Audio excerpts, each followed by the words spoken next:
সুপ্রিয় শিক্ষার্থীগণ, তোমাদের অষ্টম অধ্যায়ের রসায়ন ও শক্তি কেমিস্ট্রি অ্যান্ড এনার্জি সম্বন্ধে আলোচনা চলতেছে।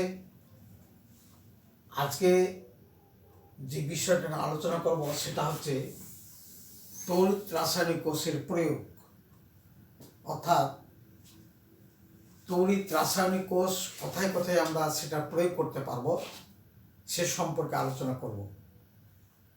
এর আগে আমি আলোচনা করেছি তড়িৎ রাসায়নিক কোষ বলতে বোঝাচ্ছে যে যেখানে যে প্রক্রিয়ায় বিদ্যুৎ শক্তি রাসায়নিক শক্তিতে রূপান্তরিত হয় অথবা রাসায়নিক শক্তি বিদ্যুতে রূপান্তরিত হয়, এই প্রক্রিয়া সাধনের জন্য যে কোষ বা ব্যাটারি তৈরি করা হয়েছে ওগুলোকে বলা হয় তড়িৎ রাসায়নিক কোষ। তড়িৎ রাসায়নিক কোষ দুই ধরনের, তড়িৎ বিশ্লেষণ কোষ ও গ্যালভেনিক কোষ। তো গ্যালভেনিক কোষ এবং তড়িৎ বিশ্লেষণ কোষ এই দুটো মিলিয়ে হলো তড়িৎ রাসায়নিক কোষ, অর্থাৎ ইলেকট্রোকেমিক্যাল সেল। তো ইলেকট্রোকেমিক্যাল সেল ব্যবহার করে বা তড়িৎ বিশ্লেষণ কোষ বা তড়িৎ গ্যালভেনিক কোষ ব্যবহার করে আমরা অনেক কিছু কাজ সমাধান করতে পারি। যেমন বর্তমানে যে চলতেছে কলকারখানার যন্ত্রপাতি তৈরি করতে, সেখানে তড়িৎ বিশ্লেষণ কোষ ব্যবহার করে উপাদানগুলোকে নিষ্কাশন করা হবে আকরিক থেকে, এবং সেই যন্ত্রপাতির উপাদানগুলোকে কিভাবে তার উজ্জ্বলতা বৃদ্ধি করা যায় সেখানে তড়িৎ রাসায়নিক কোষের ব্যবহার আছে। আরও ব্যবহার আছে তড়িৎ রাসায়নিক কোষের সাহায্যে কিভাবে ধাতুর উপরে ক্ষয় রোধ করা যাবে, ইলেকট্রোপ্লেটিং যেটাকে বলা হয়। তারপরে মরিচা রোধ করার জন্য তার উপরে নিকেল এবং ক্রোমিয়াম অর্থাৎ কম সক্রিয় ধাতুর প্রলেপ করে সেই ধাতুগুলোর উজ্জ্বলতা বৃদ্ধি করা যাবে, ক্ষয় রোধ করা যাবে। এছাড়াও হাইড্রোজেন ফুয়েল সেলের মাধ্যমে বর্তমানে আধুনিকভাবে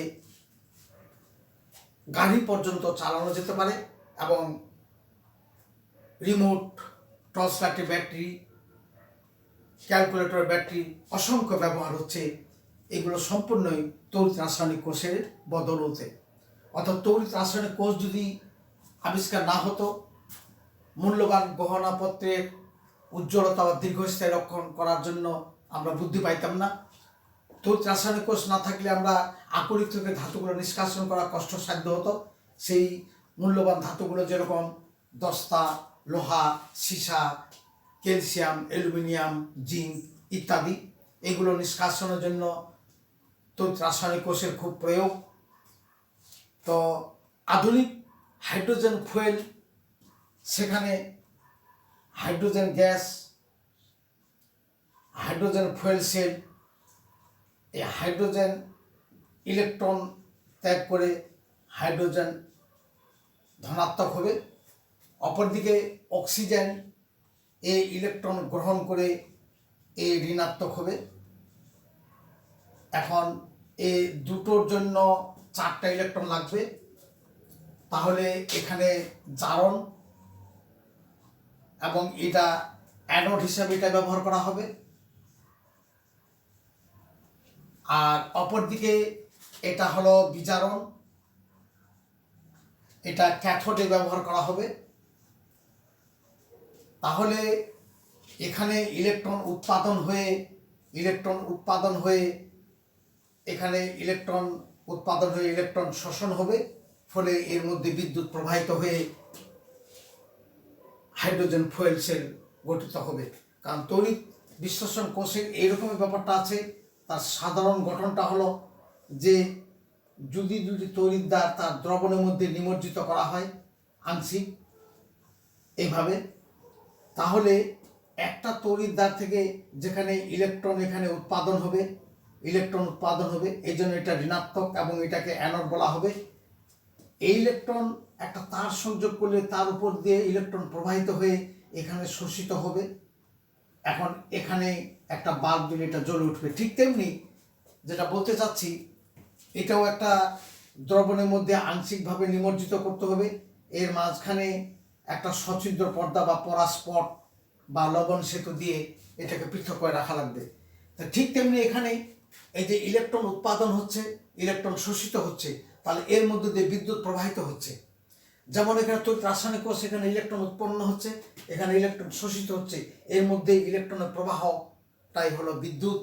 এই বিদ্যুৎ শক্তি দিয়ে আমরা এই ব্যাটারি হাইড্রোজেন ফুয়েল দিয়ে গাড়ি পর্যন্ত চালানো যেতে পারে, তারপরে টর্চ লাইটের জ্বালানো, তারপরে ক্যালকুলেটর এবং অসংখ্য রিমোট ব্যাটারিগুলো এই হাইড্রোজেন ফুয়েলের সাহায্যে আমরা ব্যবহার করতে পারি।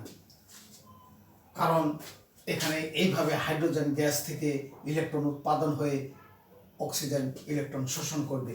এছাড়াও ডায়াবেটিক্স পরীক্ষায় রক্তের গ্লুকোজের অক্সিজেন ইলেকট্রন উৎপাদন করবে। যদি রক্তের মধ্যে গ্লুকোজ থাকে তাহলে ক্যাথোড এবং অ্যানোড ওখানে দুই আঙ্গুলের ফাঁকে ব্যবহার করার পর ওখানে ইলেকট্রন প্রবাহিত হওয়ার ফলে, বিদ্যুৎ প্রবাহিত হওয়ার ফলে গ্লুকোজের অক্সিজেন ইলেকট্রন উৎপাদন করবে।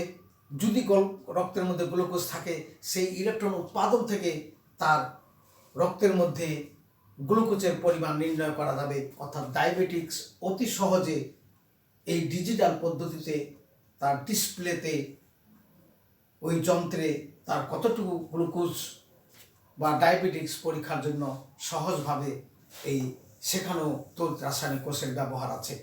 এছাড়াও পরিবেশ দূষণে এই রাসায়নিক কোষের ইলেকট্রোকেমিক্যাল সেলের বিরূপ প্রভাব আছে। কারণ ব্যাটারির খোসা, ম্যাঙ্গানিজ ডাইঅক্সাইড, লেড ইত্যাদি ব্যবহার করা হয় ব্যাটারিতে। এগুলো মাটিতে মিশে মাটি দূষণ করতে পারে, পানি দূষণ করতে পারে, তৎসঙ্গে স্বাস্থ্যের উপর একটা হুমকি বা ক্যান্সারের মতো রোগ সৃষ্টি হতে পারে। এইভাবেও ব্যাটারির পরিত্যক্ত জিনিস মাটিতে ফেলে দিলে সেখানে পরিবেশের দূষণের কারণ হয়ে দাঁড়ায়। এই হলো তড়িৎ রাসায়নিক কোষের পরিবেশ দূষণ সম্পর্কিত ব্যাপার।